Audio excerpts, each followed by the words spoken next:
झूठी जमहूरियत तेरी मजहब को लड़ाना, कमजोर को दबा के उन पे जुल्म ढवाना, फिरौनियत ये तेरी बेनकाब करेंगे, मजलूमों के दिफा के हम असबाब करेंगे। अस्सलामु अलैकुम रहमतुल्लाहि व बरकातुहू। मुहतरम नाज़रीन कराम, तहफ़्फ़ुज़ दीन और एमआरएफ टीवी लाइव के सिलसिला खबरों की खबर में आपका इस्तकबाल है। देश और दुनिया की खबरों के साथ मैं हूँ सुहेल खान निशाती। बढ़ते हैं आज की ताज़ा खबरों की तरफ। नाज़रीन, सबसे पहले हमारे दोनों चैनल्स तहफ़्फ़ुज़ दीन और एमआरएफ टीवी लाइव की जानिब से आप तमाम इंतहाई मुहतरम नाज़रीन कराम की खिदमत में रिपब्लिक डे की बहुत बहुत मुबारकबाद पेश है। किसान ट्रैक्टर परेड ITO पर गोली चलने की खबर, एक किसान की हलाक होने की भी खबर। 72वीं यौम जमहूरिया के मौके पर किसानों के ज़रिए मुल्क की राजधानी में ट्रैक्टर परेड निकाली गई। इस दौरान कई मकामात पर पुलिस और किसानों के दरमियान तसादुम की भी खबरें देखने को मिली हैं। पुलिस के ज़रिए किसानों पर ताकत का भी इस्तेमाल किया जाने की खबरें मौसूल हो रही है और कई मकामात पर आंसू गैस के गोले दागने के साथ साथ लाठी चार्ज भी किया गया। मीडिया ज़राए से मौसूल हो रही खबरों के मुताबिक आउटर रिंग रोड पर किसानों पर लाठीचार्ज हुआ, जिसके बाद मुजाहिरीन दिल्ली के ITO की तरफ निकल गए और यहाँ भी उन पर लाठीचार्ज हुआ। इसके दौरान एक किसान की मौत भी हो गई। इल्ज़ाम आयद किया जा रहा है कि ये मौत पुलिस की ज़रिए चलाई गई गोली से हुई है। हालांकि इस सिलसिले में अभी कोई तस्दीक नहीं हो सकी कि गोली कहाँ से चली।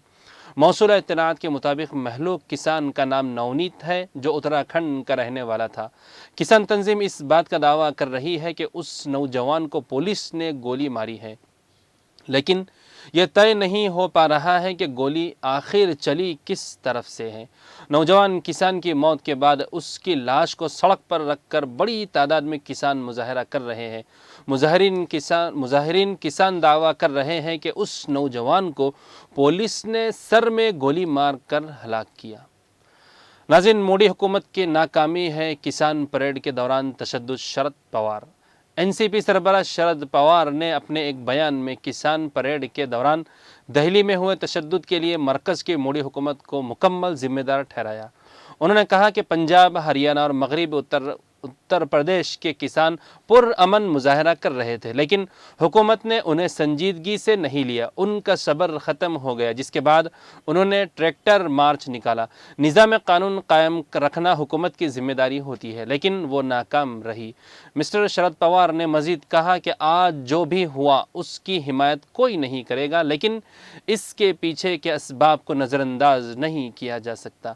हुकूमत समझदारी दिखाए और सही फैसले ले और किसानों पर होने वाले मजालिम को बंद करे और बेरोजगारों को रोजगार का इंतज़ाम कराए। नाज़रीन, अयोध्या में रखी गई धन्नीपुर मस्जिद की अलामती बुनियाद। यौम जमहूरिया के मौके पर अयोध्या में धन्नीपुर मस्जिद की अलामती बुनियाद रखी गई। इंडो इस्लामिक कल्चर फाउंडेशन ने मुनहरिम बाबरी मस्जिद की जगह धन्नीपुर में मिली ज़मीन पर आज सबसे पहले परचम कुशाई की और फिर कौमी गीत गाया गया। बाद फाउंडेशन के सभी 9 अरकान ने एक एक पौधा लगाकर मस्जिद तामीर की अलामती शुरुआत की।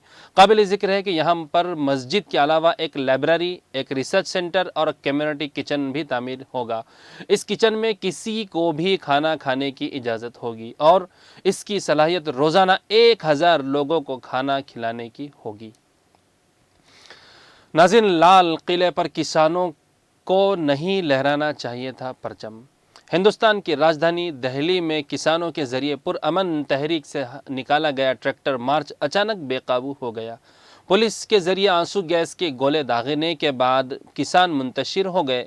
ऐसे में कुछ मुजाहिरीन किसानों ने लाल किले का रुख किया और उस दौरान वहां मुजाहिरीन ने परचम कुशाई भी की। इस अमल की कई लोग तनकीद कर रहे हैं और उनका कहना है कि पुरअमन किसान तहरीक में इससे एक खलल पैदा हो गया है, क्योंकि इस मुजाहरे में तशद्दुद के लिए कोई जगह नहीं थी। लेकिन अक्सर लोगों का कहना है कि जो हुआ वो हमारे किसान भाइयों की मजबूरी थी, इसलिए कि ये नाकारा हुकूमत अब जुल्म व सितम की इंतहा कर दी। उनकी वजह से ही बेरोज़गारी अपने बुलंद मकाम पर है।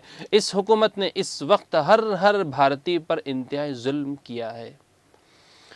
नाज़रीन, अमित शाह के घर पर चल रही मीटिंग ख़त्म, खुफिया एजेंसियों को अब भी तशद्दुद का है अंदेशा। मरकज़ी वज़ीर दाखिला अमित शाह के घर पर चल रही मीटिंग ख़त्म हो गई है। ये मीटिंग तकरीबन 2 घंटे चली और इसमें IB डायरेक्टर और दाखिला सेक्रेटरीज समेत कई आला अफसरान मौजूद थे। मीटिंग में दहली के मौजूदा हालात का जायज़ा लिया गया और इसके बाद कई हसास मकामत पर इजाफी सिक्योरिटी फोर्स तैनात करने के लिए कहा गया। ज़राए के मुताबिक खुफिया एजेंसियों को अब भी दहली में तशद्दुद का अंदेशा है। दहली NCR के कई इलाकों में रात 12 बजे का इंटरनेट खिदमत पर पाबंदी लगाने का मालूम हुआ। यौम जमहूरिया के दिन किसानों के ट्रैक्टर मार्च में तशद्दुद के बाद दहली NCR के कई इलाकों में इंटरनेट पर पाबंदी की खबरें आ रही है। ये पाबंदी आज रात 12 बजे तक के लिए लगाई गई है। दहली के शुमाली ज़िला की तरफ इंटरनेट खिदमत को बंद रखने के लोगों को SMS मिले हैं। हालांकि ऑफिशियल तौर पर पुलिस ने अब तक तस्दीक इस बात की नहीं की। इसके अलावा मशरक़ी दहली के मेयरों वहाँ पांडू नगर और अक्षरधाम इलाकों में भी लोगों को इंटरनेट की परेशानी आ रही है। साथ ही नोएडा और गाज़ियाबाद के इलाकों में भी लोगों को इंटरनेट खिदमत मुअत्तल रहने के पैगामात मिल रहे हैं। नाज़रीन, टीकाकारी के बाद भी जारी रहेगा कोरोना वायरस का फैलाव। आलमी सेहत तंजीम WHO के एक सीनियर ऑफिसर ने मुस्तकबिल में बड़े पैमाने पर टीकाकारी के बाद भी कोरोना वायरस के मुसलसिल फैलाव के ख़तरे के ताल्लुक से वार्निंग दी है। WHO सेहत प्रोग्राम के executive director doctor Mike Ryan ने एक वर्चुअल प्रेस कॉन्फ्रेंस में कहा कि उनका मानना है कि दुनिया को इस वायरस के ख़ात्मे का ज़ाय होने के आगाज़ को वैक्सीनेशन की कामयाबी का पैमाना नहीं समझना चाहिए। रियान ने कहा कि ये कामयाबी का पैमाना नहीं है। कामयाबी का पैमाना इस वायरस के जान लेने, लोगों को अस्पताल में दाखिल कराने और हमारी माशी और समाजी ज़िंदगी को तबाह करने की सलाहियत को कम करना है। एक सवाल के जवाब में उन्होंने कहा कि वैक्सीनेशन की वजह से हम इस वायरस के फैलाव को रोकने की सतह तक नहीं पहुंच सकते, इसलिए इसके फैलाव जारी रहने का अभी इम्कान मौजूद है। नाज़रीन, दारुल देवबंद और जमीयतुल उलमा हिंद का जिक्र किए बग़ैर हिंदुस्तान की आज़ादी की तारीख़ अधूरी। मौलाना अरशद मदनी। हिंदुस्तान की जंग आज़ादी की तारीख़ पर रोशनी डालते हुए जमीयतुल उलमा हिंद के सदर मौलाना सैयद अरशद मदनी ने कहा कि मुल्क की आज़ादी तारीख़ दारुल देवबंद और जमीयतुल उलमा हिंद का जिक्र किए बग़ैर मुकम्मल नहीं हो सकती। ये बात उन्होंने यौम जमहूरिया के मौके पर जारी एक मज़मून में कही है। उन्होंने कहा कि जद्दोजहद आज़ादी ही नहीं, मुल्क की कोई भी तारीख़ हिंदुस्तान के उलमाए कराम के ज़िक्र के बग़ैर मुकम्मल नहीं हो सकती। ख्वाह वो मिली या कौमी क़ियादत या सियादत हो या आज़ादी वतन के लिए मैदान जंग, किसी तहरीक की क़ियादत हो या फिर किसी मुसीबत और परेशानी के वक्त में लोगों की मदद व गम गुसारी पर हो, हर मैदान में उलमा ने अहम कारनामे अंजाम दिए हैं और हुकूमत वक्त के सामने सीना सुपुर होकर हक़ और सच बात रखी है। उन्होंने कहा कि एक बड़ी तारीख़ी सच्चाई ये है कि हिंदुस्तान की आज़ादी की तहरीक उलमा और मुसलमानों ने शुरू की थी और यहाँ के अवाम को ग़ुलामी का एहसास उस वक्त कराया जब इस बारे में कोई सोच भी नहीं रहा था। हिंदुस्तान में अंग्रेज़ों के ख़िलाफ़ सबसे पहले आलम बगावत उलमा ने ही बुलंद किया था और जंग आज़ादी का सूर भी उन्होंने ही फूका था। मौलाना ने जंग आज़ादी की तारीख़ से लाइल्मी की तरफ इशारा करते हुए कहा कि हिंदुस्तान के बेशुमार लोग ये समझते हैं कि मुल्क की पहली आज़ादी की लड़ाई 1857 में लड़ी गई, लेकिन यह बात अपनी तारीख़ और अपने बुज़ुर्गों की क़ुरबानियों से नावाकिफ़ियत पर मबनी है। आज़ादी की तारीख़ 1857 से नहीं बल्कि 1999 में उस वक्त शुरू हुई थी जब सुल्तान टीपू शहीद रहमतुल्लाह अलैह ने श्रीरंगपट्टनम में ईस्ट इंडिया कंपनी के साथ लड़ते हुए जाम शहादत नोश किया था। जिस वक्त उनकी खून में लथड़ी हुई लाश पर अंग्रेज़ फ़ौजी ने खड़े होकर ये बात कही थी कि आज से हिंदुस्तान हमारा है, इसके बाद ही अंग्रेज़ ये कहने की हिम्मत कर पाए थे कि अब कोई ताकत हमारा मुकाबला करने वाली, हमारे पंजे में पंजा डालने वाली नहीं रही। اور پھر انہوں نے عملی طور پر چھوٹے چھوٹے نوابوں اور راجاؤں کو شکست دے کر ان کو سر تسلیم خم کرنے پر مجبور کر دیا۔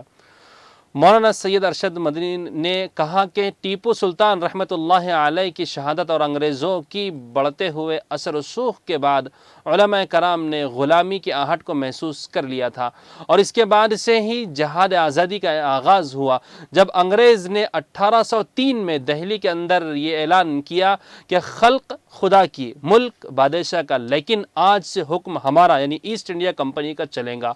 اس دن اس ملک کے سب سے بڑے عالم دین اور خدا رسیدہ بزرگ حضرت شاہ ولی اللہ محدث دہلوی رحمۃ اللہ علیہ کے بڑے بیٹے حضرت شاہ عبدالعزیز محدث دہلوی رحمۃ اللہ علیہ نے دلی میں یہ فتویٰ دیا کہ آج ہمارا ملک غلام ہو گیا اور اس ملک کو آزاد کرانے کے لیے جہاد کرنا ہر مسلمان کا فرض ہے۔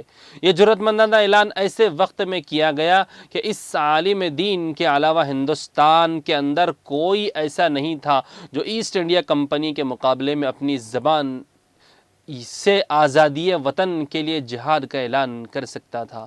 اس فتوے کے پاداشت میں ان کو بڑی بڑی تکلیفیں برداشت کرنی پڑی۔ انہیں زہر دے دیا گیا، ان کی جائیداد کو خرق کر لیا گیا، ان کی آنکھوں کی بینائی اس زہر سے جاتی رہی، ان کو دلی شہر سے دربدر کر دیا گیا۔ وہ ان تمام سخت ترین حالات میں بھی انہوں نے اپنی موت سے پہلے 2 روحانی شاگرد پیدا کر دیے، ایک حضرت سید احمد شہید رائے بریلی رحمۃ اللہ علیہ اور دوسرے شاہ اسماعیل شہید رحمۃ اللہ علیہ۔ ان دونوں لوگوں نے پورے ملک کے دورے کیے اور مسلمانوں سے جہاد کی بیعت اور اس کا عہد لیا کہ وہ ہمارے ساتھ ملک کی آزادی کے لیے اپنی جان قربان کر دے۔ انہوں نے کہا کہ بالاکوٹ کے میدان میں ہزاروں مسلمان ان دونوں صحابان کے ساتھ سب سے پہلے آزادی وطن کی جنگ میں شہید ہوئے۔ یہ سب سے پہلا آزادی وطن کے لیے جہاد تھا، جو دوسرے جہاد آزادی 1857 کا مقدمہ تھا۔ جو لوگ وہاں اس وقت ناکامی کے بعد واپس ہوئے، ان لوگوں نے واپس آ کر پھر اکائیوں کو جمع کیا اور افراد کو تیار کیا، اور 26 سال کی محنت کے بعد 1857 میں دوبارہ آزادی وطن کے لیے جہاد شروع ہوا، جس میں ہندو اور مسلمان دونوں شریک ہوئے، لیکن مسلمان بہت زیادہ تھے اور ہندو کم تعداد میں تھے۔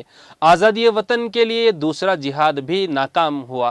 اس جہاد کے پاداشت میں علماء کو گرفتار بھی کیا گیا اور کچھ علماء نے اپنے آپ کو نظر بند بھی کر لیا۔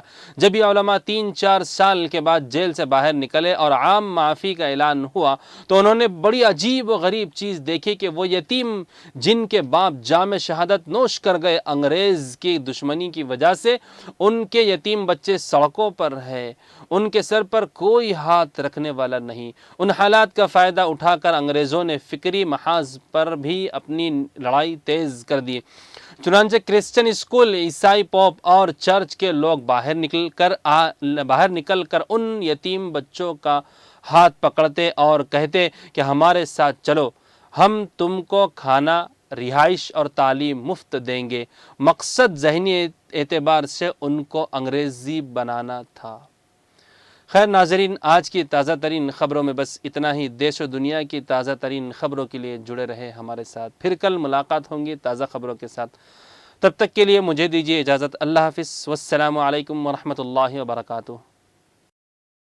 مدہوش نہیں بیدار ہیں ہم، ہر آہٹ پہ تیار ہیں ہم، سمجھے نہ کوئی غافل، ہم تو اس ملک کے پہرے دار ہیں۔ مدہوش